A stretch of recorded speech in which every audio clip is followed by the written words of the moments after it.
¿Ya está grabando? Muy bien. Hola a todos. Es un tremendo gusto, un tremendo honor tenerlos acá en la sexta versión de los seminarios que estamos haciendo como Instituto de Ciencias Exactas y Naturales de la Universidad de Prat. En esta ocasión tenemos el gusto de contar con Daniel Flores. Daniel es doctor en ciencias, es doctor en física de la Universidad Nacional Autónoma de México, en particular del Departamento de Gravitación y Teoría de Campos del Instituto de Ciencias Nucleares, en donde hizo su doctorado bajo la supervisión del profesor Hernando Quevedo. Vale señalar que su tesis fue aprobada con mención honorífica en dicha ocasión, lo cual le costó la medalla Alfonso Caso. Tiene experiencia trabajando como investigador postdoctoral, primero en el Instituto de Ciencias Nucleares de la UNAM, y luego se movió como postdoc en la Universidad Autónoma Metropolitana, en la sede que está en Iztapalapa, esto también en México, en donde ha estado trabajando desde entonces. Y bueno, me contó hace poco también que tiene una posición postdoctoral para empezar ahora en el CIMBESTAB, para trabajar con Eloy Ayón Beato, que es un conocido de todos nosotros acá en Chile. Entonces es un gustazo tenerte acá, Daniel. Eh, la charla del día de hoy se titula Gravitating Self-Dual Fields in New Massive Gravity. Entonces, bueno, Daniel, dejarte con todos los invitados que están por acá y siéntete libre de poner las diapositivas y, bueno, como te mencionaba, 45, 50 minutos para luego dar paso a la discusión estaría perfecto. Entonces, Muy bien. te dejo. Sí. Si fueses tan amable, por si se me va el tiempo, de avisarme 5 minutos antes, solo por cualquier cosa. Encantado. Gracias. Por cierto, la medalla Alfonso Caso es la medalla como más grande y más importante de la UNAM. Y para ella participan gente de todos lados, medicina, química, física. Y en este caso fui nominado para la medalla, pero no me la gané. Entonces, es muy difícil ganársela. Entonces, es un non-disclosure. Bien, entonces, ¿cómo que le doy? Aquí está.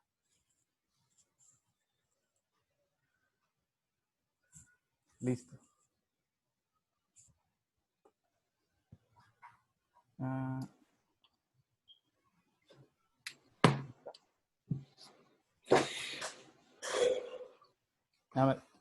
¿Todos ven mi diapositiva así tal cual? La vemos, no sé si la puedes poner en modo presentación para que se vea más grande. Yo la tengo en modo presentación. ¿No se ve así? No se ve pantalla completa, pero bueno. A ver, déjame intentarlo una vez más. Arriba donde dice View, probablemente... Ahí, ¿ya se puso o no se puso? de momento no. View. Y acá dice Presentation, ¿verdad? Sí. Tal vez sea ese el formato, Ah, tal vez, o no. ¿Cómo termina tu presentación con Daniel Flores abajito? no. Lo último que dice es Centro de Investigaciones y de Estudios Científicos. No, entonces Eso no falta se algo. alcanza a leer. Quizás lo puedes poner, si sacas un poco el zoom, pon el zoom un poco más afuera. Ok. A ver. Feed page. Feed page. Sí, ahí Ahí se ve sí, bastante ahora bien. sí. Ok, ahí se ve todo. Y si le doy así, ¿se pasó algo o no pasó nada? No, nada, está todo bien. Pero ahí se ve bastante bien, Daniel. Ok. Pero ¿qué pasa si le hago así? ¿Sí se cambió a la siguiente diapositiva? Sí. Sí, se cambió. Perfecto. Listo. Bueno, perfecto. Entonces, Ya, muy bien. Vamos a revisar ahora. este es el título de la charla, como dijo Cristóbal. Y de momento sí estoy en la UAM y ese trabajo es en colaboración con César López Montalvo y Marco Maceda, ambos de la UAM, pero de diferentes campus, sedes, unidades. Y incluí esta tercera, vamos a revisar. ¿cómo se llama? Está bien. Afiliación. Súper bien. Porque básicamente la Porque otra abajo semana dice termina mi botella. estancia en la UAM. La diferencia estaba entre la B y la D. Si te das cuenta, todas son la D y la E. O sea, la D y la Hay B. un ruido de background Acá ahí. vemos beso. Pero no es Y mío. es beso. Entonces... Por favor, poner silencio a los micrófonos, por favor. Ya, entonces probablemente la próxima vez que hablemos esté en el Simvestab o sea mi más reciente lugar de trabajo. Entonces bien, por eso la he incluido aquí. Entonces, vuelvo a poner el abstract solo para mencionar algunas cosas. Solo son 3 oraciones. La primera dice de que hay una métrica muy particular que queremos estudiar y que está en la 3 esfera y que tiene esta cualidad que se llama Parasasaki. Entonces nosotros mostramos que justo es una solución de New Massive Gravity. Eso es básicamente el contenido del título. Y otras cosas que no se pueden leer en el título es que, por ejemplo, la geometría es lorentziana, tiene asignatura menos, más, y que tiene isometrías locales dadas por el álgebra de Heisenberg. Entonces, esto es interesante porque siempre que pensamos en Heisenberg, pensamos en mecánica cuántica y cosas así. Entonces, por eso y por otras razones, por eso y por otras razones, enfatizo esta parte de Heisenberg. Ahorita vamos a hablar un poco más de ello. Y la tercera oración, lo más interesante es que este tipo de campo que estamos estudiando, que es electromagnético sobre el fondo, es de tipo libre de fuerzas. Entonces, eso resume mucho de lo que vamos a ver. Entonces, ¿cuál es nuestra motivación para estudiar estas cosas? Porque se siente que es como una mezcla de varias cosas, ahorita la vamos a ver. Lo primero es que la geometría de contacto, ahorita voy a explicar un poco sobre ella, está muy relacionada con el electromagnetismo, de varias formas. Una de ellas es que uno podría preguntarse si uno tiene las estructuras de la geometría de contacto, cómo ellas llevan naturalmente a un campo electromagnético. Esa respuesta creo que es positiva. Es que hay una de ida y de vuelta. Y parece que siempre se puede. Y hay un resultado al respecto. Y la otra pregunta es a la inversa. ¿Cómo si yo tengo un campo electromagnético, eso puede definir una geometría de contacto? Entonces esa parece que es una pregunta muy difícil. Pero hay algunos casos que tienen que ver con ondas planas, donde sí se muestra que eso justo pasa. Lo otro es que esa no es la única manera en la que estas están relacionadas. Por ejemplo, resulta ser de que toda la estructura como interna, voy a decir, de los campos electromagnéticos que son libres de fuerzas, se pueden codificar como una geometría de contacto. Por otro lado, la geometría de contacto tiene estrecha relación con la termodinámica, y en la termodinámica hay un espacio-fase, y este espacio-fase se han estudiado métricas sobre este espacio-fase. Pero las métricas que tienen no son ni euclidias ni lorentzianas. Lo que sí son pseudo-riemannianas. Entonces, tienen una suerte de asignatura que es como, tienen n signos menos y n más 1 signos más. Entonces, por otro lado, como la geometría de contacto es algo que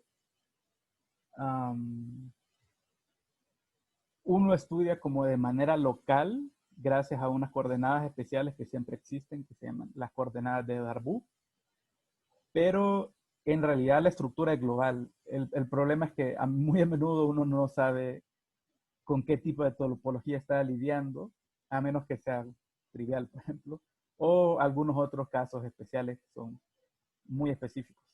Entonces, eso. Entonces, antes de hablar más de geometría de contacto, prefiero introducir algunas cosas. Es más probable que la geometría simpléctica sea más familiar para nosotros, porque sirve para representar toda la mecánica hamiltoniana. Entonces, la geometría de contacto es como el primo impar de esto, porque la geometría simpléctica siempre está en dimensión par. Entonces, así como en geometría simpléctica tenemos una dos forma, que es la que básicamente codifica toda la información del sistema. En el caso de dimensión impar, es una uno forma. Ahorita vamos a ver unos ejemplos. Lo otro es que a menudo las variedades de simplécticas llevan a una de contacto. Eso se llama contactificación. Entonces, para hacerlo, básicamente hay dos formas. Si tenemos una dimensión impar, le podemos restar una o le podemos sumar una. Entonces, aquí hay un ejemplo.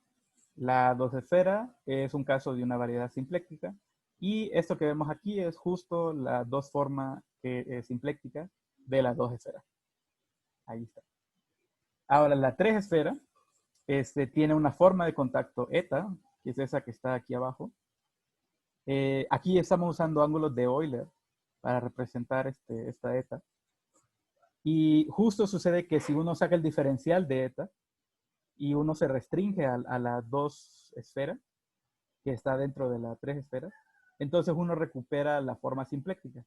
Entonces, de esta manera también, cuando uno tiene una variedad de contacto, uno puede como sumar o restar una dimensión y uno va a obtener de manera bastante natural una variedad simpléctica. Entonces, les mencionaba antes el otro caso y ahora este caso. Entonces, ejemplos más concretos. Imagínense que tenemos un sistema mecánico, entonces tiene un espacio fase de X y de P, y la dimensión de este espacio es par. Entonces, si nosotros nos restringimos a que la energía que el sistema tiene es E, entonces cuando el hamiltoniano tiene esta energía E, si hacemos la inversa del hamiltoniano aplicada a E, eso nos define una hipersuperficie de codimensión 1 dentro del espacio fase. Entonces esta es una dimensión menor y entonces es de dimensión impar y justo hay una manera en la que eso se puede estudiar como una variedad de contacto. Y la geometría sobre esta hipersuperficie es de contacto. Ahora, otro caso donde lo podemos ver es en la termodinámica. En la termodinámica, el espacio fase naturalmente es de dimensión impar. Cuando uno estudia un sistema termodinámico, uno tiene n cantidad de variables extensivas y n conjugados de estas cosas, que son las variables intensivas. Y uno también necesita un potencial termodinámico que relaciona todas estas cosas. Entonces, eso da naturalmente a una dimensión impar. En el caso que he puesto aquí, las cantidades extensivas son la entropía y el volumen, y sus conjugadas intensivas son la temperatura y la presión. Y el potencial termodinámico que las relaciona es la energía interna. Entonces, en el espacio fase hay una estructura de contacto y justo uno se restringe a todos los puntos donde se satisface la primera ley, y ahí es donde uno estudia la termodinámica. Esta subvariedad se llama legendriana y esto mismo se hace en mecánica clásica. Cuando uno hace este mismo procedimiento en mecánica clásica, sucede que entonces cuando uno se restringe a una subvariedad donde se cumplen, que termina siendo el espacio de configuración, entonces esa subvariedad se llama lagrangiana. Entonces, lo mismo que uno hace en el espacio fase para obtener el espacio de configuración, uno lo hace en termodinámica y obtiene un lugar a donde se cumple la primera ley de manera natural. Ahora, el tercer ejemplo que tengo aquí es el que les mencioné antes, los campos que son libres de fuerza. Estos aparecen de manera natural en dos situaciones, en plasma y en superconductores. En plasma suceden cuando la presión del plasma, o si lo pensamos como un fluido, es mucho menor que la presión electromagnética o la presión magnética, digamos. Entonces, cuando eso pasa, justo tenemos este caso donde la fuerza de Lorentz se hace cero y entonces a esto lo llamamos campos libres de fuerza. Esto también sucede en superconductores. Eso nos interesa un poco más y vamos a ir viendo más adelante. Y por supuesto, esas no son ni siquiera una fracción relevante de todas las aplicaciones que tiene la geometría de contacto en la física. Ahora, por otro lado, en los números complejos tenemos un número i, que al cuadrado es -1. ¿No? Y existen variedades que se llaman complejas, también hay otras que se llaman casi complejas, donde lo que uno tiene es un tensor que tiene esta forma como matricial, un tensor 1, 1, que justo al cuadrado da negativo veces la matriz identidad, o el tensor identidad. Entonces, aquí usamos el prefijo para, y siempre que usamos para, por ejemplo, si hablamos de una variedad para compleja, significa que el tensor al cuadrado en vez de ser -1 es 1. Si es casi para compleja también, sucede lo mismo. Hay un tensor especial y que al cuadrado básicamente es 1. ¿Ok? Ahora, las variedades Keller son muy específicas, muy interesantes y tienen mucha estructura. Entonces, ¿qué es lo que tienen? Tienen tres cosas. Tienen una forma simpléctica, como las dos formas de la mecánica. Tienen un tensor casi complejo, así como en los números complejos, por ejemplo, o en la esfera de Riemann. Y tienen una métrica. Y existe esta propiedad que se llama la propiedad 2 de 3, que si uno tiene solamente dos de estas cosas, hay una única manera de definir una métrica, o bueno, no sé si es única. Hay una manera en la que uno puede definir una métrica a partir de estas dos cosas, de tal manera de que las tres estructuras sean compatibles y uno tenga una variedad Keller. Entonces no importa cuál de las dos tengamos, podemos tener la métrica y la estructura compleja para construir la simpléctica, o la simpléctica y la métrica para construir la paracompleja. Por ejemplo, aquí podríamos usar la forma simpléctica que les acabo de mencionar de la esfera y la métrica redonda de la esfera para construir el tensor 1, 1 casi complejo. Entonces, aquí esta ecuación es la ecuación de compatibilidad. Justo aquí nos dice de que si nosotros tenemos...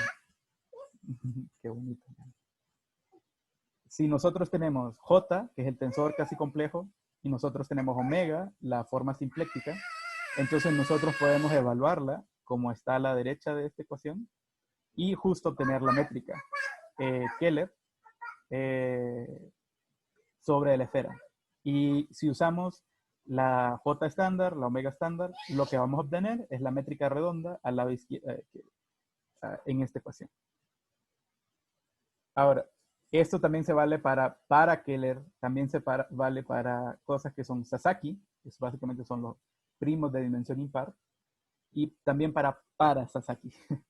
Entonces, como para Sasaki es el caso que nos interesa, también les informo de la propiedad 2 de 3.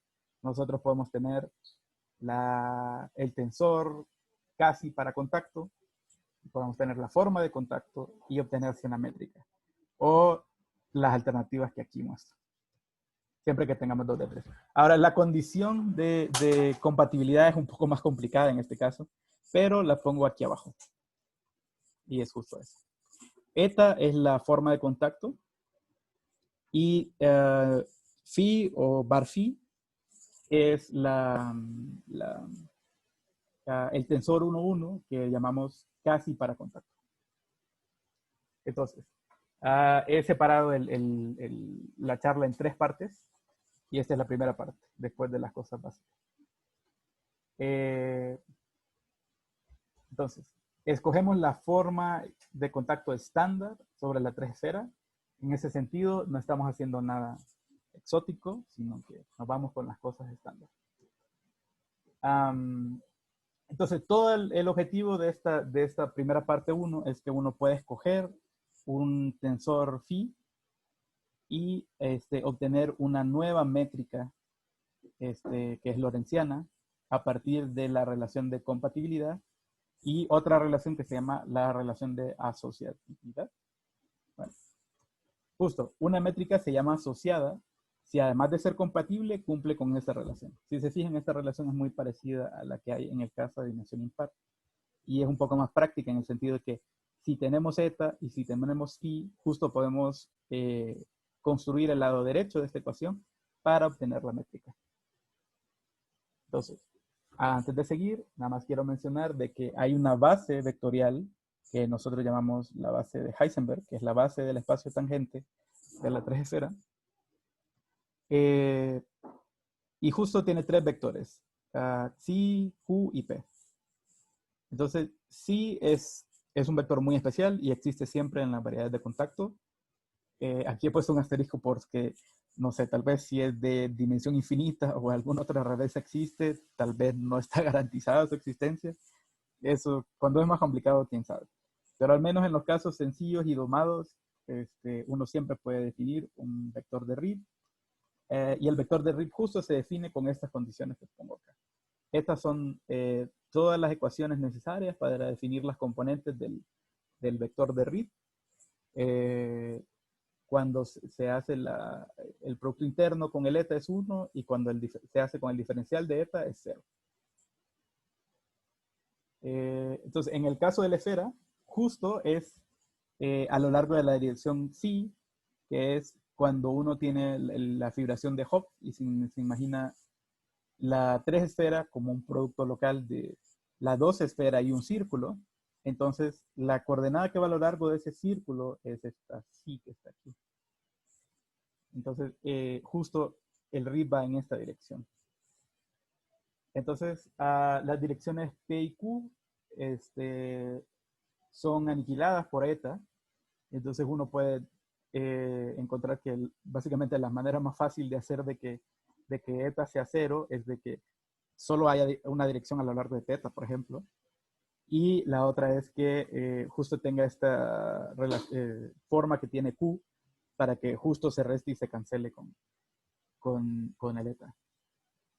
Entonces, ok, estos tres vectores, estos campos vectoriales cumplen con esta relación.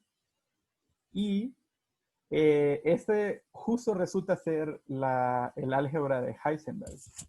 Entonces, justo hemos usado P y Q, si se imaginan como el conmutador se imaginan a Reed como el 1, el conmutador de 1 con Q es 0 y el conmutador de 1 con P es 0. Pero el conmutador de P con Q da 1, o I veces H barra, por ejemplo. Entonces, esta justo es el álgebra de Heisenberg. Entonces, justo por eso lo hemos puesto así. Y entonces, estos campos vectoriales están definidos sobre toda la tres esfera. Entonces, la tres esfera tiene como simetría de Heisenberg. En todos lados tangente a ella, digamos. Y esto no es algo que solo se cumpla para la tres esfera, sino este es más bien solo un ejemplo. Y esto se ha construido para, en general, cualquier variedad de contacto. No solo eso, sino que si uno se olvida de la estructura de contacto, por ejemplo, y de alguna manera, tal vez artificial o como quieran, uno empieza con estos tres campos vectoriales, son campos vectoriales sobre la tres esfera, y cumplen esta relación. Entonces resulta ser de que ellas generan la estructura de contacto. Entonces uno puede empezar con eta y obtener estas, o uno puede empezar con estos tres campos, ya que están definidos para cualquier variedad de contacto. Entonces uno puede empezar con estos campos definidos y después obtener la estructura de contacto a partir de ellos. Ok, entonces vamos a definir la estructura. Tenemos ya la eta, que es el primer paso. El segundo paso es tener phi. El phi es este tensor 1, 1, y entonces, ¿qué es lo que tiene que satisfacer? En el caso complejo, solo había aquí la identidad, perdón, en el caso para complejo, solo había la identidad, y en el caso de para contacto, se agrega este término que es eta tensor Reed, que está acá. Entonces, el phi tiene que ser tal que al cuadrado tiene que dar esto. Esa es la definición. ¿Ok? Entonces, hay muchas maneras en que uno puede construir estas cosas, pero una manera muy fácil es que si uno ya tiene esta base, uno puede especificar que actúa sobre la base de esta manera. Aniquila el Reed de manera que es como perpendicular, voy a decir. Esa no es la palabra asociada. Y justo a Q no le hace nada y a P le cambia el signo, Pero como ese signo es irrelevante cuando está al cuadrado, entonces justo pasa de que se cumple la definición de phi. Y es muy fácil, pues muy obvia, por decir así, de obtener. Entonces, ya que uno tiene eta y phi, uno la construye de manera que sea compatible y además asociada, y la ecuación es esta de aquí. Entonces, uno solo básicamente calcula lo del lado derecho y obtiene una métrica. Y en el caso de la tres esfera, justo la métrica que tenemos está aquí, la última ecuación que está acá abajo. Entonces, si se fijan, la métrica no depende de la coordenada psi y tampoco depende de la coordenada phi. Entonces, la métrica tiene por lo menos esos dos campos Killing. Ahora sí depende de teta, entonces teta no es un campo Killing. Entonces, justo una pregunta podría ser como, ¿cuáles son los vectores de Killing de esa métrica? Ahora, antes de hacer eso, como tenemos la propiedad 2 de 3, uno podría empezar de otra manera. Uno podría definir la métrica, ya que uno tiene la base de Heisenberg, uno puede especificar cómo la métrica actúa sobre esta base. Y si lo que tenemos es la base y lo que queremos es que sea lorentziana, entonces uno podría empezar, por ejemplo, suponiendo que esa base es justo la base de Newman-Penrose. Entonces, justo, definimos de que la métrica, sea cual sea, cuando se come a eta, al RIP, sea 1, y que sean perpendiculares a Q y P, y que justo Q y P sean nulos. Entonces, ya con estas definiciones de cómo la métrica actúa sobre P y Q, entonces uno tiene definida la métrica y es la misma métrica anterior, y uno puede obtener entonces un tensor 1, 1, y este tensor es el que les mostré anteriormente. Ahora, aquí Si1 y Si2 son exactamente los campos Killing que discutimos antes. Y aquí voy a hacer un hincapié en lo siguiente. Cuando uno quiere calcular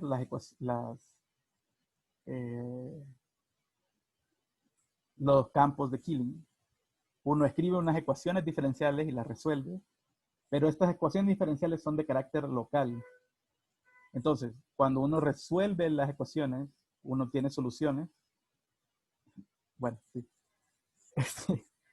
Entonces, uno puede tener varias soluciones, pero estas soluciones no necesariamente son vectores de Killing, a pesar de que son soluciones a las ecuaciones para campos Killing.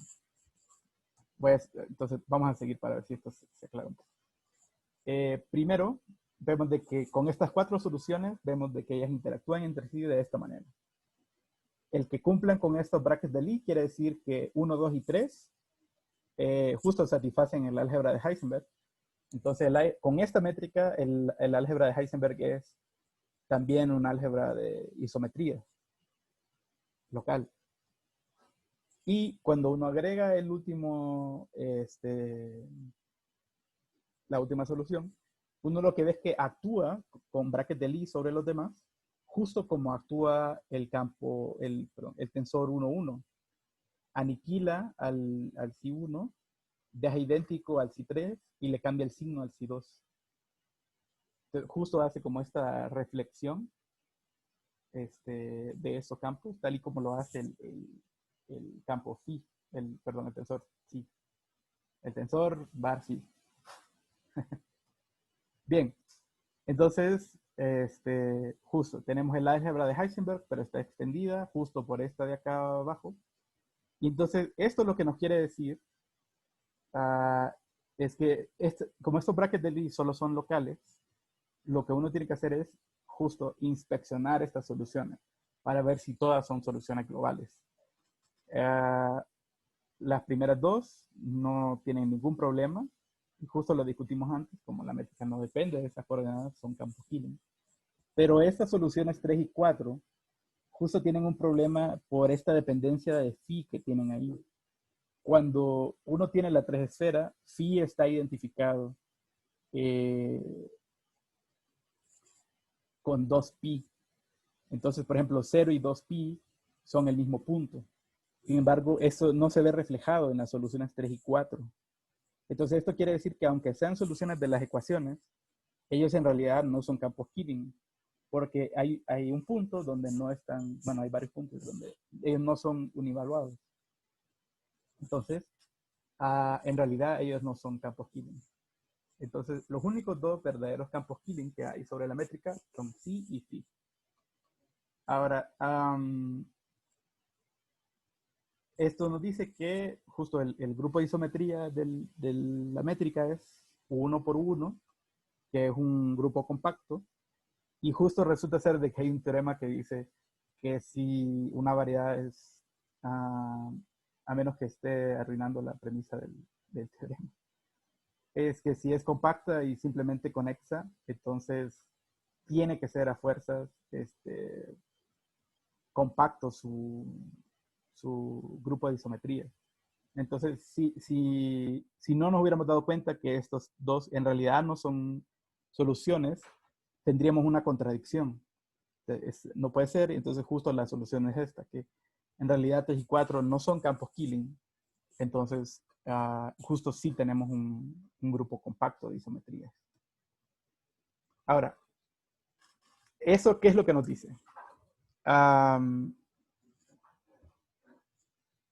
Estas isometrías locales que tenemos no son cualesquiera, sino que ellas determinan una métrica que es invariante por la izquierda del grupo de Heisenberg.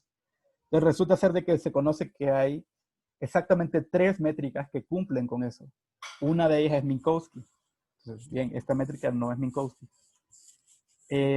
Las otras justo tienen 4 campos Killing locales. Y se pueden distinguir porque uno, básicamente para el ejemplo que tenemos, o el vector de Rib es tipo tiempo o el vector de Rib es tipo espacio. Entonces, nosotros estamos en el caso en el que el vector de Rib es tipo espacio. Entonces, la métrica que tenemos es localmente disomórfica a esta otra métrica. Entonces, como esta métrica es homogénea, es sucede entonces que la variedad que tenemos es localmente homogénea. Eso es bastante bonito. Y también nos dice de que esta no es una métrica así súper exótica, sino que más bien es bastante razonable y bonita. Esto mismo sucede en el agujero negro BTZ. Es localmente equivalente a ADS, pero no globalmente. Y justo lo que define el que no sea globalmente ADS es una identificación que hay dentro dentro del agujero negro de Bañados, Teitelbaum y Zanelli. Ahora, desde que el agujero negro de BTZ salió hasta, o sea, por mucho tiempo después de eso, había en aquel entonces una gran confusión de qué es lo que significaba que el agujero negro fuera equivalente a ADS y así. Y justo es un trabajo de Zanelli con Ayón Beato y Martínez, que justo clarifica todo esto. Y la manera en la que lo hacen es justo como lo hicimos nosotros. Nosotros tomamos de ellos justo este método, revisar las identificaciones que definen al espacio-tiempo y revisar si justo los campos, las soluciones a la ecuación de Killing no son compatibles con estas identificaciones. Y justo eso mismo sucede. Ahora, ya que sabemos de que tenemos una métrica y que es del tipo Lorentz, entonces una primera pregunta que se viene a la cabeza es, bueno, ¿es la solución de alguna teoría de gravitación? Y por supuesto que la primera que se viene a la mente es relatividad general. Sin embargo, la métrica tiene esta propiedad que se llama eta Einstein, que es una generalización de la propiedad Einstein. En el caso Einstein, el tensor de Ricci es proporcional a la métrica. Y en este caso que se llama eta Einstein, que justo sucede en variedades de contacto, porque eta es una forma de contacto en esta notación, es que sea como una superposición lineal de la métrica y el eta al cuadrado. Entonces, eso sucede en nuestro caso, con los números 2 y menos 4. Entonces, sabemos de que no es solución a relatividad general.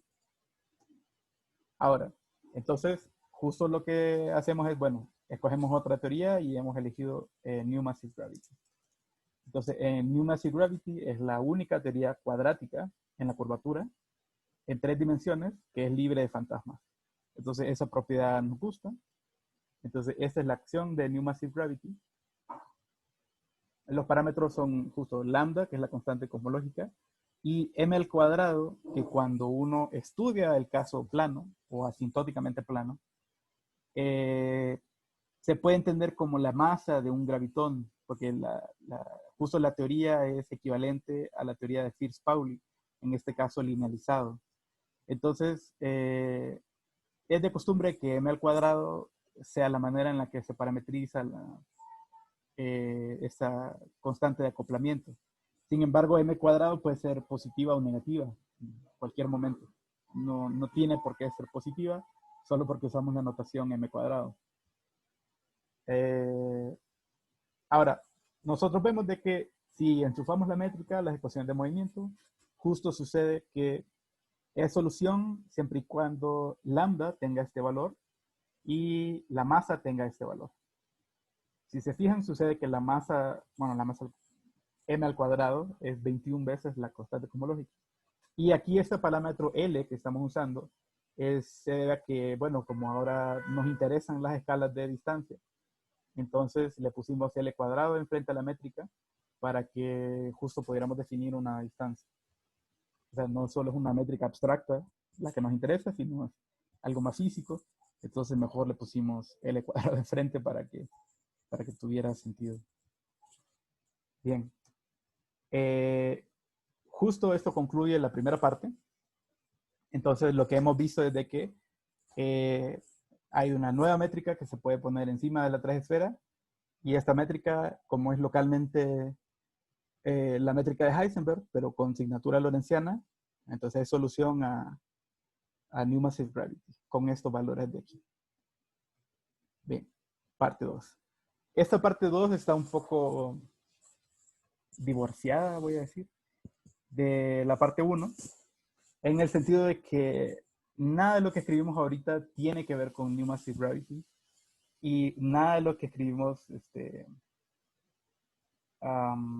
es como enfocado a la geometría. Eso no es lo que quiero decir.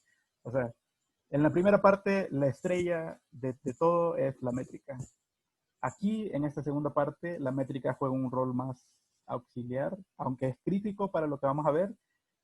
Aquí la estrella de esta segunda parte es la forma de contacto eta. Entonces, sigamos. Sucede que la forma de contacto eta,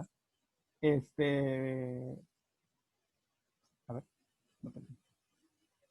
Sí. Cuando uno tiene una métrica lorentziana y la geometría es para Sasaki, entonces se cumple esta ecuación que estoy poniendo aquí. El dual de Hodge de eta es proporcional al diferencial de eta. Ajá. Entonces, módulo de esta constante que como ven, seguimos con nuestro L introducido, podría valer 2, por ejemplo. No pasa nada. Siempre cuando uno tiene una geometría para Sasaki, lorentziana, ese es el resultado. Si la métrica es euclidia, sucede que el signo menos no está. Y si no es para Sasaki, a lo mejor hay otro cambio también, tal vez de signo o algo así. Podría ser Sasaki también.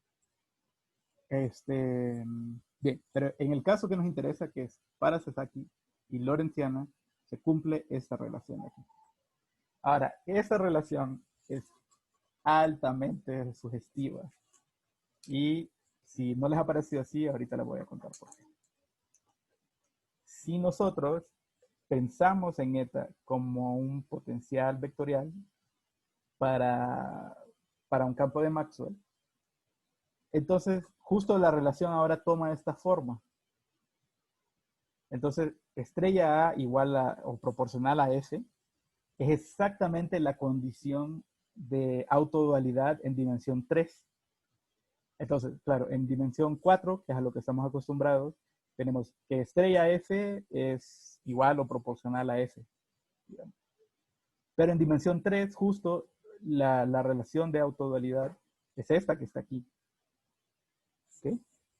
Entonces, lo que significa es que si eta se considera, o hay un campo de norma que es proporcional a eta, que no es una idea descabellada, hay muchas situaciones en relatividad general, por ejemplo, donde justo el campo de norma está alineado a la métrica. Entonces, justo si estamos en ese caso, decidimos que nuestro campo va a ser alineado a la métrica. Entonces, resulta ser de que el campo es autodual, que significa en dimensión 3 que cumple con esta relación. Ay, perdón.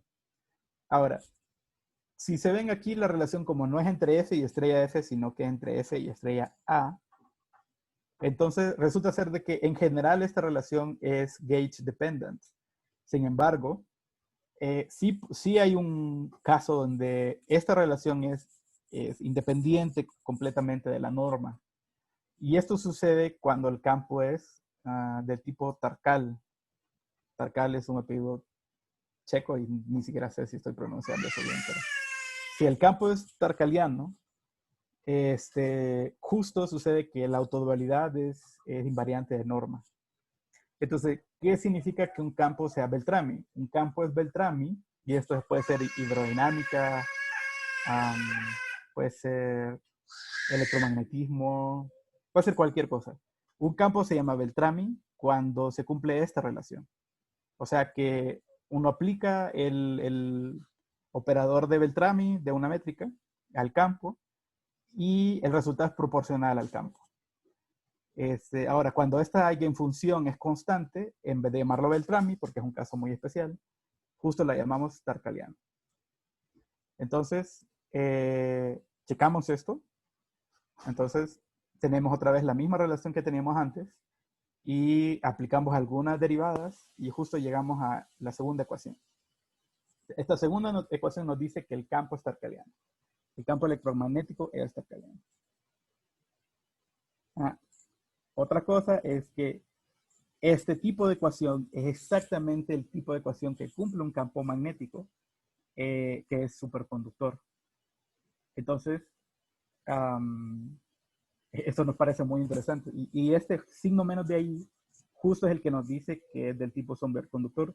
Si aquí hubiera un menos, perdón, si hay un menos. Si aquí hubiera un más en el centro de esta ecuación, lo estaríamos comparando con la ecuación de un plasma, donde el signo que aparece ahí es justo el signo más. Entonces, cuando aparece el signo menos, está íntimamente relacionado con superconductores. Entonces, hay muchas preguntas que se vienen a la mente en ese momento. La primera es, ¿superconductores? ¿De veras? Entonces, vamos a tratar de ver cómo esto tiene sentido. Entonces, el campo de solución al vacío de Maxwell, es decir, no tiene fuentes de campo Maxwell. El único tipo de corriente que hay es una corriente inducida. No es una corriente libre que es fuente del campo, sino más bien el campo induce una corriente y justo lo que vemos es que esta corriente inducida es proporcional al campo. Entonces, por esto mismo, bueno, lo voy a dejar justo para después. Vamos a seguir en orden. Entonces, justo la estrella de Hodge, cuando uno está estudiando materiales como superconductores o ¿qué dice el nombre? Aislantes. Se me olvida el nombre, el otro nombre que reciben estos aislantes. De momento, perdón.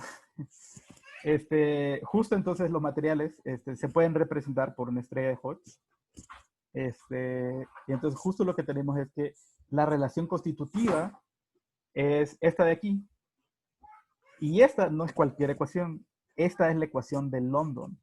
La ecuación de los hermanos London, que fue la primera vez que se pudo explicar ¿cómo se llama? El efecto Meissner, a donde los campos magnéticos son o sacados parcialmente del superconductor o completamente.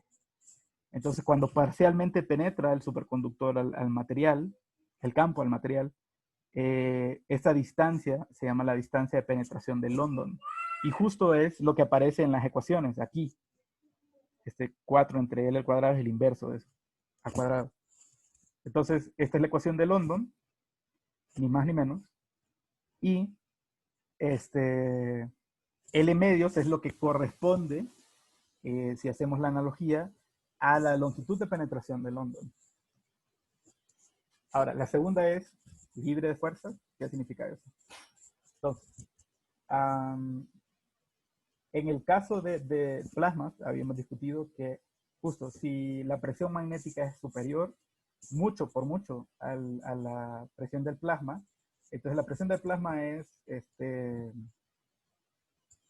muy pequeñita, la podemos ignorar. Entonces, justo lo que queda es una ecuación libre de fuerzas. Y en el caso de superconductores, y que estos solo varían con respecto a un signo discutido, significa que lo que es cero es la fuerza de Lorentz. La fuerza de Lorentz es cero porque la corriente y el campo magnético son paralelos. Ajá. En nuestro caso, esto significa que justo la corriente inducida por el campo es libre de fuerza, porque el campo que lo induce y la corriente inducida son paralelos. Entonces, lo que hemos visto es que, bueno, en general, superconductores de dimensión 2, aquí pongo dimensión 3, pero el tiempo es una de ellas. Justo los superconductores en 3 dimensiones son muy misteriosos y son poco conocidos. Son objeto de interés en el área de materia condensada y superconductividad en la actualidad. Pero lo que nosotros hemos visto es que, pues no sabemos si esto se va a servir de algo o no, pero lo que hemos visto es que siempre que tenemos una variedad de Parasasaki, esto naturalmente lleva a un campo electromagnético.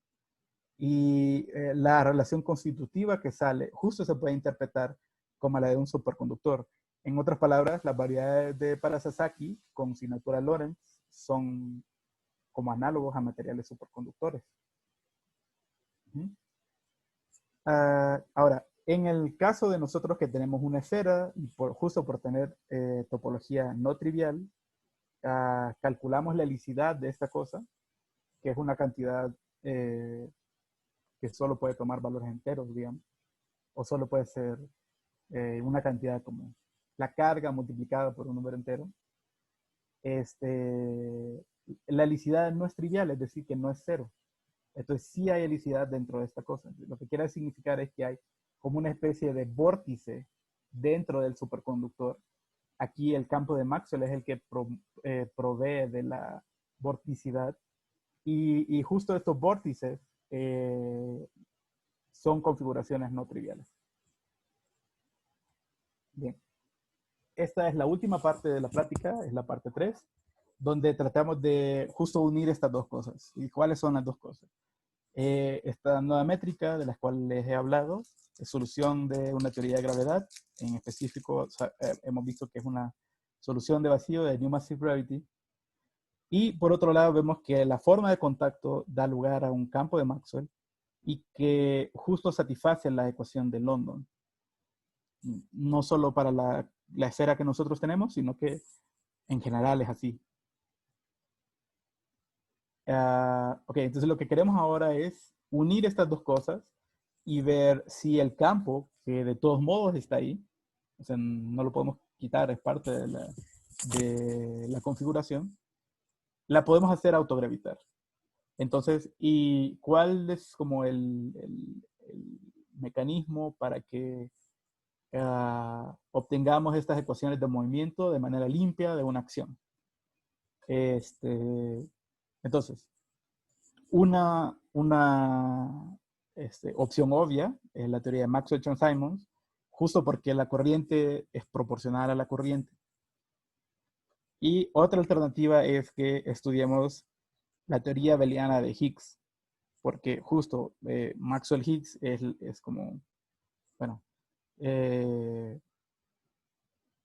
la teoría de Higgs es como la generalización relativista de Ginzburg-Landau, que es con la que Abrikosov justo describió por primera vez vórtices en superconductores, y por eso le dieron el premio Nobel. Entonces, tiene sentido que pensemos en estas dos teorías. Entonces, justo, examinamos la teoría de norma masiva de forma topológica. Entonces, agregamos a la acción de Maxwell el término topológico de Chern-Simons, que es el que dice mu A wedge F. Y justo vemos de que tiene que ser, la única manera que sea solución es que se cumplan las dos ecuaciones que tenemos aquí. Donde mu se puede interpretar como una masa cuando uno realiza las ecuaciones de movimiento, y ese parámetro de acople de Chern-Simons. Q es la carga del campo. Se me olvidó poner el campo. El campo justo, si uno lo ve, tiene la misma forma que tiene un monopolo de Dirac, que tuviese carga magnética Q. Entonces, Q es la carga del campo, que es un parámetro libre. L ya no aparece porque L tiene que estar fijo por mu. Entonces, mu ahora determina la escala de la métrica. Kappa es la constante de acoplación con gravedad. Entonces vemos de que justo la constante cosmológica y la constante de acoplamiento con New Massive Gravity tienen que cumplir estas ecuaciones.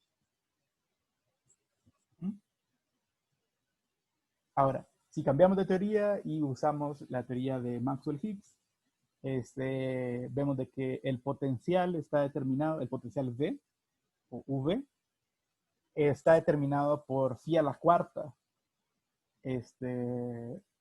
No es phi cuadrado más phi a la cuarta, sino solo phi a la cuarta. Entonces, justo esto podría pasar como que es como que no hay este tipo de valor de expectación, digamos, pero eso lo puede interpretar como que esta es la fase terminal donde ya sucedió una transición de fase. Y entonces ya sucede que solo tenemos el término phi a la cuarta. Y lo otro es que la solución que nosotros encontramos es con un campo constante. Es decir, phi, que es el campo de Higgs, tiene un valor constante y real que hemos llamado h. Entonces, y ese h es el que aparece aquí. Y la constante de acoplamiento con phi a la cuarta, o sea, v que aparece aquí en la acción, es lambda veces phi a la cuarta. O phi al cuadrado. Lambda veces phi a la cuarta. Entonces, lambda minúscula que está aquí es esa constante de acoplamiento. Si se fijan, aparece un poco como en el mismo lugar donde antes aparecía Q. Y de hecho, justo eso pasa. Aquí en la teoría de Maxwell-Chern-Simons, hay un parámetro libre más, que es la carga. Pero en este caso también tenemos el campo de Higgs. Entonces aquí sucede que el campo de Higgs no agrega más libertad a la configuración, porque él es el que fija la escala, como lo hacía mu en el caso de Maxwell-Chern-Simons, pero también fija la carga del campo. Entonces el campo no tiene ese parámetro libre. Y la carga al cuadrado del campo tiene que ser igual a lambda para que se cumplan las ecuaciones de movimiento. Entonces, por consistencia, y eso está bien, es bonito, porque así vemos de que todo el grado de libertad que había en el campo, en esta teoría de acá, justo se transmite a la parte de Higgs en esta teoría de acá. Entonces, no tenemos más libertad, tenemos las mismas libertades que antes. Y bien, eso concluye la plática. Muchas gracias por escucharme, y si tienen alguna pregunta, los escucho. Muchísimas gracias, Daniel, por la presentación. Está muy interesante el trabajo. Quiero abrir el espacio a las preguntas, si es que alguien quiere consultar algo.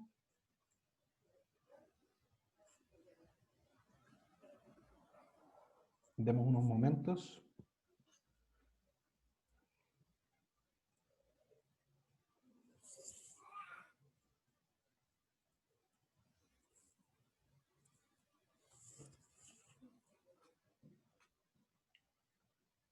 Si no, puedo hacer yo una pregunta mientras los demás pueden...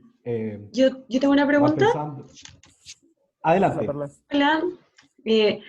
Bueno, esta variedad compacta y simplemente conexa que tú utilizas para poner escala métricas así, ¿siempre admite una métrica tipo Lorentz, es decir, como menos más más más? Sí, en este caso, nosotros usamos la tres esfera. Claro, Entonces, ajá, tiene característica de Euler cero, entonces puedes hacer eso. ajá, sí, esa era una de las cosas que revisamos. Mm. En algún momento me acuerdo que justo revisé eso. Sí, que hay un teorema que dice que si la variedad es simplemente conexa y es compacta, entonces admite una métrica lorentziana, sí, solo si la característica de Euler es cero. O sea, en Exactamente, particular, para todas las impares tú puedes construir. Ok. sí. Justo en algún momento a mí me dio miedo que estuviéramos hablando de disparatadas y consulté ese teorema que dice Perla. Y por suerte sí lo compré. Ah, ya. Y lo otro es que como está esta estructura, es localmente producto de la tres esfera, justo porque la dos esfera tiene característica de Euler no cero, sobre de ella no podemos poner una No se métrica puede, lorentziana. claro. Y Y, como, con, ajá. mm. Y sobre un toro, por ejemplo, No sé si un toro, un toro un toro tiene Euler Euler cero cero. también, sí. Sí. Sí, entonces sí. De hecho, hay muchas métricas que justo, espérame, ¿qué es lo que quiero decir? En el camino me topé con muchas métricas que estaban definidas sobre toros, que tenían propiedades muy parecidas a estas, y entonces sí, uno puede explorar y encontrar nuevas métricas o cosas parecidas, justo así. Mm. Sí. Y lo otro que me daba miedo era que como es localmente producto la tres esfera, y la dos esfera no puede tener, o sea, no puede tener una coordenada temporal, pero como el, la dirección del círculo es tipo espacio, entonces justo iba a caer del otro lado, o sea, el phi también es tipo espacio, entonces ahí solo había de dos sopas, o teta era tipo es tiempo y ya arruinaba todo, o era nulo y justo es nula. Entonces sucede que el tiempo no está sobre estas dos esferas, sino que está como en la tres esfera, pero como tiene, tiene patas en todos lados. Entonces está bien definido y no está ese problema, afortunadamente. Ok. Gracias por la pregunta. Gracias a ti. ¿Más preguntas de los participantes?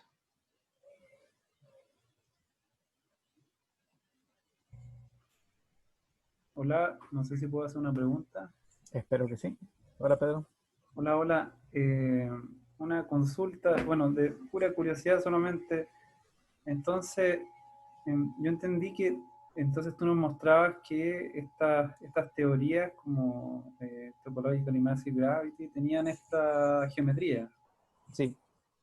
Eh, ¿Y hay alguna propiedad física que puedas entender desde esta perspectiva, utilizando la geometría de esta geometría Uh, que pueda quizás entender de otra manera? sí, hay una, bueno, no sé si es a lo que te refieres, pero en lo que te escuché, lo primero que se me vino a la mente fue esto. Cuando uno tiene espacio-tiempos, hay algunos que tienen horizontes o superficies tipo luz, entonces, o tipo nulas más bien. Entonces, resulta ser que por algo que todavía no conozco muy bien, estas superficies de tipo nulas se pueden estudiar con geometría justo del tipo Parasasaki. No estoy seguro de por qué razón, pero aparentemente hay muchos artículos al respecto. Y es como una mezcla muy interesante. Pero me falta indagar más en esa dirección como para poder contestar bien eso. Sí, y No sé si a eso te referías o a otra cosa. sí, es una pregunta muy general dentro de mi ignorancia. Y otra consulta, la condición de autodualidad que tú mostraste, Sí. ¿es una condición de autodualidad especial de esta geometría o esta condición de autodualidad tradicional? Sí. Entonces, autodualidad, la más tradicional es solo en dimensión 4, que es que F sea proporcional a la estrella F. Pero en dimensiones impares, justo hay un artículo de Townsend y compañía, donde ellos definen autodualidad en dimensiones impares. Y es para dimensiones 4 veces K menos 1. A ver, vamos a hacer, si K vale 1, 4 menos 1 es 3. Sí, 4 por K menos 1. Entonces, la primera de esas dimensiones es 3, pero está definida en todas esas dimensiones autodualidad. Y ellos dicen exactamente cuál es la relación que se debe cumplir, en qué sentido es que son autoduales. Y justo en dimensión 3 es esta, que estrella A es proporcional a S. Ajá. Bueno, gracias. Sí, claro. ¿Más preguntas?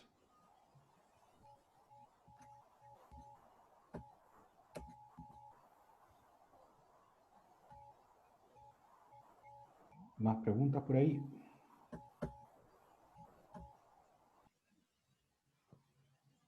Bueno, yo quería también hacer una pregunta. De hecho, bueno, Pedro se me adelantó un poco. También te quería preguntar por el concepto de autodualidad en más dimensiones. Nunca lo había visto, me parece interesante y sí, justo hoy día estaba pensando algo en ese estilo, entonces te agradezco también traerlo para acá.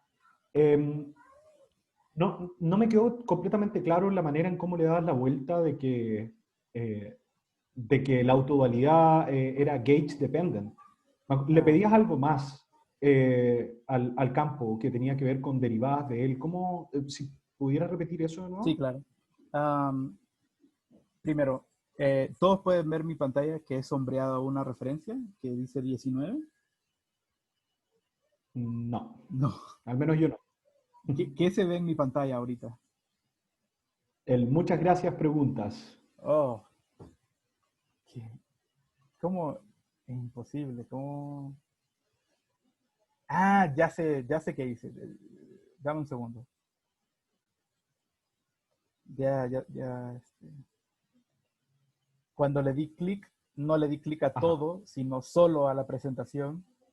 Y eso no lo permite a usted ver otras cosas. Ajá. Entonces, en particular, no podían ver mi presentación en tamaño completo. Ahora sí se ve. Ajá. Porque ahora compartí todo. Ok, ahora sí. Esta referencia 19 que dice aquí, esa es la referencia que dice que es un PRL del 2009 y se llama... Ah, no, es Massive Writing 3 Dimensions. No, estoy confundido. Estoy sombreando la equivocada.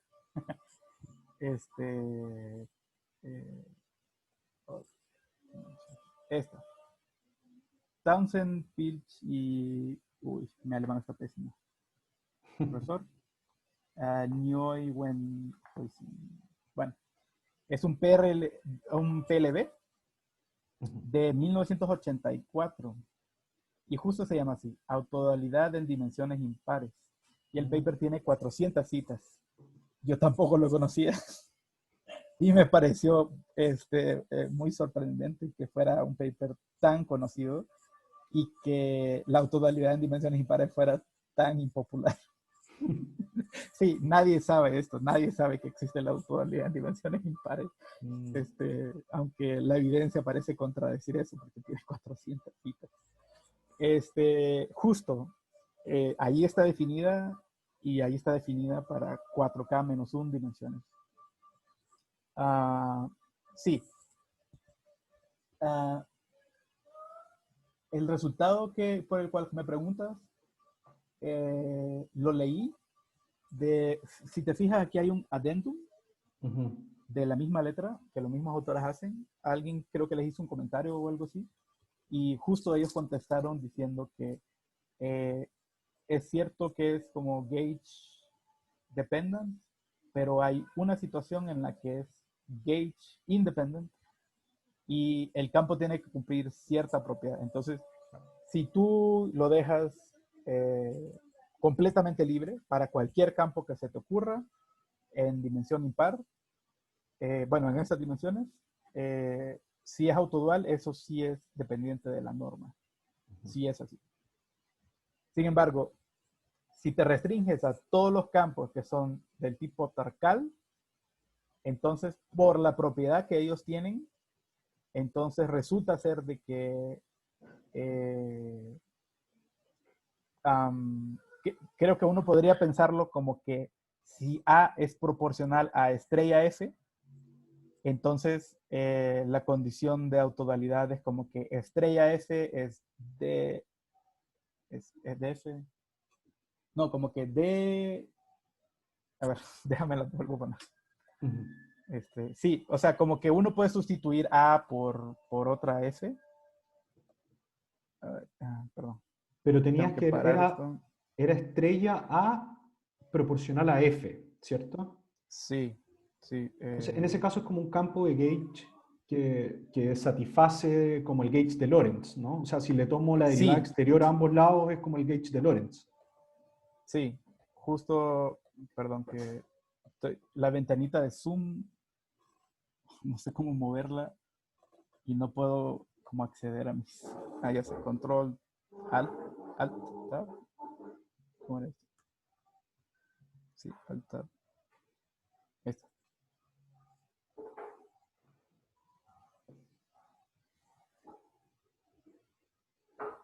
Ahí Acá está. está. Estrella A es F. Entonces, el resultado que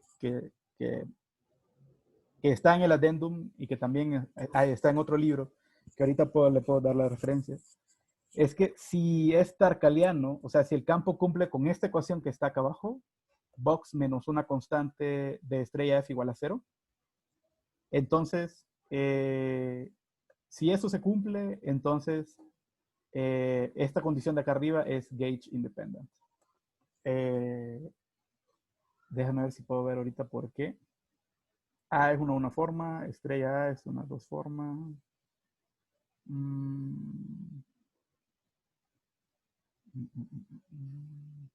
No, ahorita no tengo idea de por qué. O sea, cuál es el cálculo que uno hace para ver esto. Claro, sí. Pero sé que es un resultado publicado de hace 50 años y un libro reciente también se cita. Perfecto. Entonces, si te restringes a solo tener campos de este tipo, del tipo Tarkal, que son bastante estudiados en hidrodinámica, por ejemplo, entonces esta relación de autodualidad es independiente de norma. Perfecto. Vale, Sí. gracias. La otra pregunta que tenía, cuando hablaste de la solución en Maxwell-Higgs, la que tienes en la última diapositiva, Sí. hablaste de que la solución es para un campo escalar que es constante, Sí. que finalmente va a ser, no sé qué tan interesante puede ser esa solución con campo escalar constante, porque el potencial básicamente va a terminar contribuyendo a la constante cosmológica. Entonces, no sé si puedes comentar, ¿hay algo a lo mejor que no estoy viendo de por qué esa solución es interesante? Bueno, no sé, pues a lo mejor no lo es. No, justo sucede que sí. De hecho, si te fijas, la única parte, bueno, esta parte donde está lambda, justo ahí tiene una contribución que es lambda h al cuadrado, que si uno multiplica el h cuadrado que está afuera, te queda lambda h a la cuarta. Y justo ese es el término que viene del potencial. Entonces, la solución constante no es interesante en este sentido. No sé en qué sentido, en qué otros sentidos no lo es. Su derivada covariante, acoplada con el campo A, no es cero. Entonces, ella cumple con una ecuación que es como box, pero box A, vamos a decir, cuando el box tiene la derivada covariante también en el sentido de Maxwell, no es cero. Más bien tiene una de estas ecuaciones parecidas a esta box menos, o sea, tipo Klein-Gordon, digamos, tipo parecida a esta. Solo que en vez de box tendría que ir box subíndice A para indicar que es con la derivada covariante acoplada a Maxwell. justo cumple una ecuación así. Entonces, la derivada covariante no es cero, tal vez por eso es interesante. Claro, Eh, actúa como una suerte de masa para tu campo de gauge. Exactamente, justo, sí, Claro, hace eso.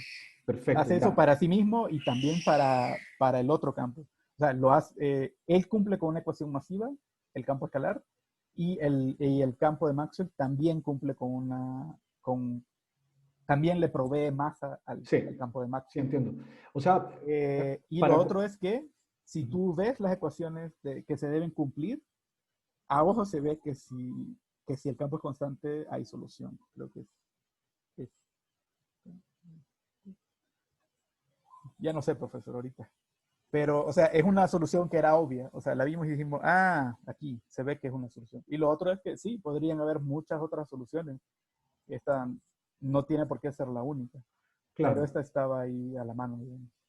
O sea, en Maxwell Chern-Simons, estás viendo que un término con una masa topológica, o sea, estas métricas para Sasakian son solución de esta teoría para ya sea una masa dada por un mecanismo de Higgs para los campos de gauge o un mecanismo de masa tipo masa topológica como en Maxwell Chern-Simons. Sí, con la métrica que Buenísimo. tenemos, estas son las condiciones. Está interesante. Ujú. Vale, muchas gracias. La última cosita. Gracias a ti por preguntar.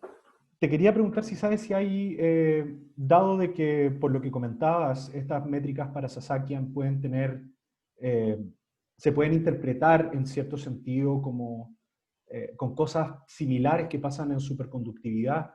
¿Han pensado a lo mejor de posibles, can- algunas aplicaciones holográficas que esto pueda tener? Ya sea, no sé, calcular algún observable o algo así utilizando bueno, la métrica no es ADS en este caso, pero no sé si habrá alguna manera de pensar en algo como Gauge Gravity Duality, no sé. Sí, ¿qué crees que justo al pensar en superconductores, pensamos en superconductores holográficos?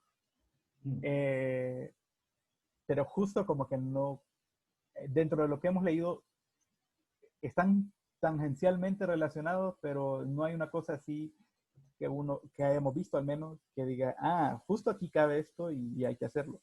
Ahora, hay algo que sí vimos que es más explícito y justo ahí cabe la métrica, o sea, cabe todo, que es que si consideramos otra métrica, no la que ya tenemos, sino que una donde el RIB, en vez de ser tipo espacio, sea tipo tiempo, esta propiedad que tiene el Ricci, que llamamos eta Einstein, o sea, que es una superposición de la métrica y eta al cuadrado, esa justo la cumple el tensor de Cotton.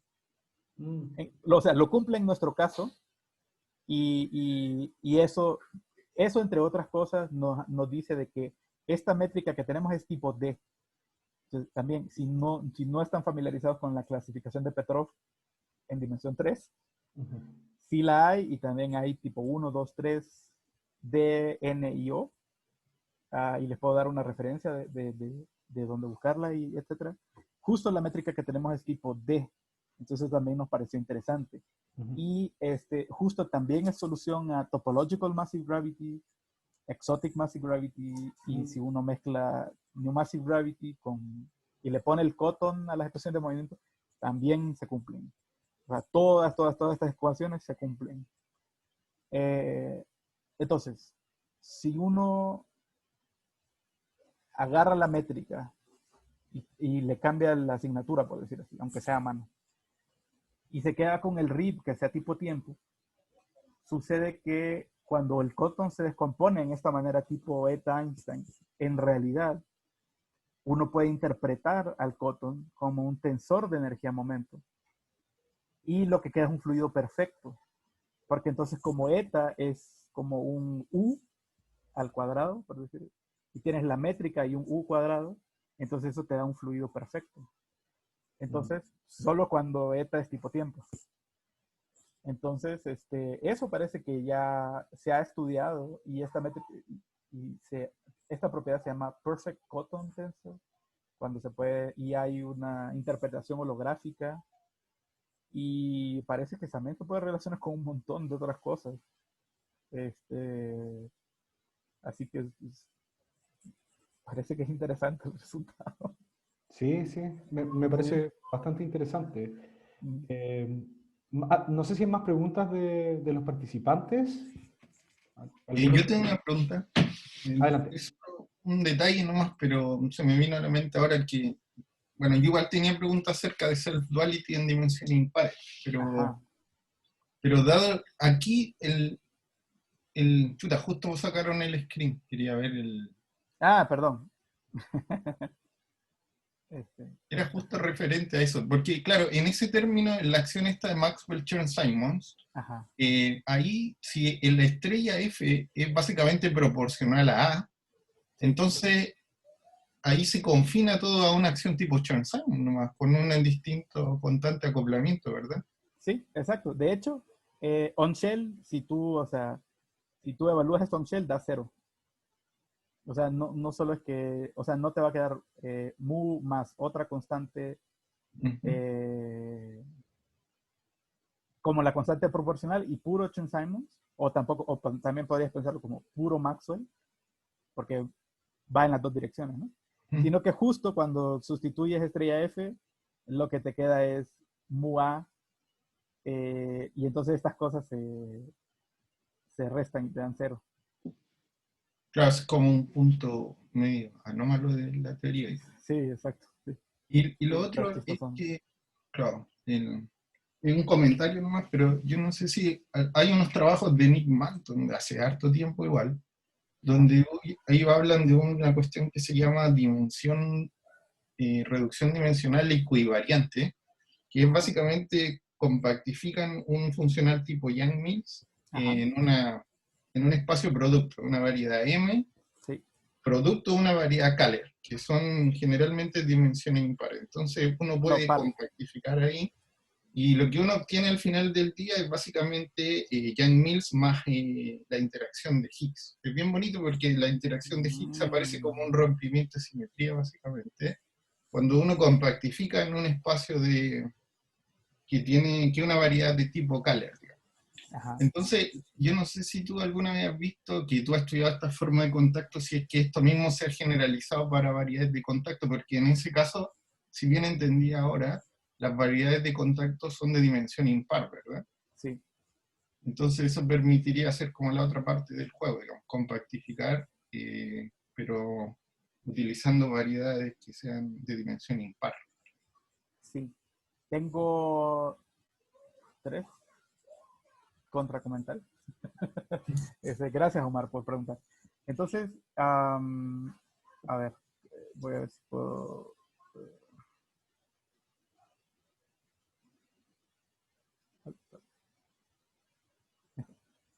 Justo, por aquí hay una referencia, pero ya no me acuerdo cómo se llama. Bueno, hay varias. Una, esta de Ángel Murcia y Shabasi. Ese también era mi segundo comentario. Recién está publicado, se publicó este mes, pero está en el archive desde hace algún tiempo. Entonces, justo ellos lo que hacen es que construyen algo de soluciones con torsión en supergravedad en dimensión 6. Y ellos justo relacionan esto con teoría de cuerdas de alguna manera. No sé si hay reducción dimensional en este caso, pero justo hacen esto de que usan geometría de contacto para esto.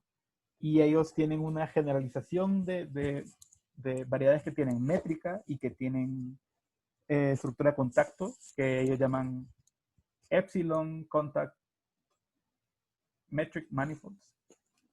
Y hay un caso particular donde si Epsilon vale -1, es el caso para Sasaki. Entonces, y puede ser lorentziana, euclídea. Hay bastante generalidad dentro de este paper. Y justo sí, parece que hay varias cosas de contacto que se han estudiado en teoría de cuerdas. Pero por esto de Calabi-Yau y así, creo que las de Keller son mucho más estudiadas. Y creo que hay mucho campo donde tú podrías llegar y ver alguna contraparte donde en vez de algo Keller, ves algo de contacto. Seguro hay cabida para eso. Estoy 100% seguro.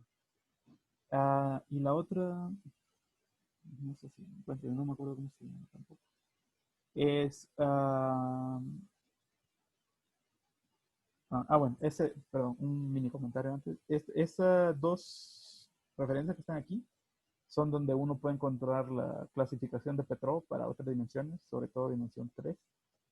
El trabajo original es García, Heineke y Macías. Y este es un libro de García, el mismo García, donde se revisan soluciones exactas en 3 dimensiones, por si son interesantes para algunos acá. Bueno, existe un paper de teoría de cuerdas donde uno estudia justo esta métrica y ve de que hay un tipo de flujo y hay un tipo de dualidad, creo que era T-dualidad, entre métricas como las que yo acabo de poner y otras, y todas están relacionadas con T-dualidad, excepto una, pero esta tenía justo otra encarnación, como que las otras vivían en una teoría con algún tipo de brana X y la otra era una teoría con una brana Y, algo así. Pero módulo eso, todas estaban relacionadas. O sea que sí sé que este tipo de cosas se han estudiado. Sé que por lo menos algunas de esas métricas que se estudiaron son de contacto, no sé si todas lo son. Tenía un último comentario, ya no me acuerdo cuál es, de tanto que hablé.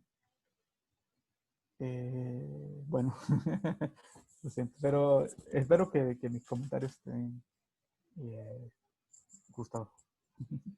Muchas gracias. Sí.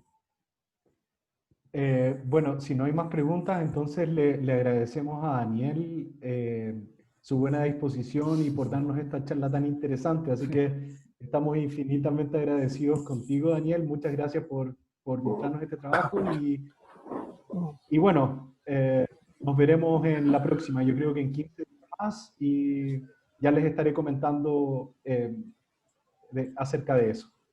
Entonces, bueno, cuídense harto, un gusto en verlos y nada, que tengan buena tarde. Gracias. Chao, chao. Chao. Chao, chao. Chao, muchas gracias. Chao, chao, que estén muy bien. Gracias.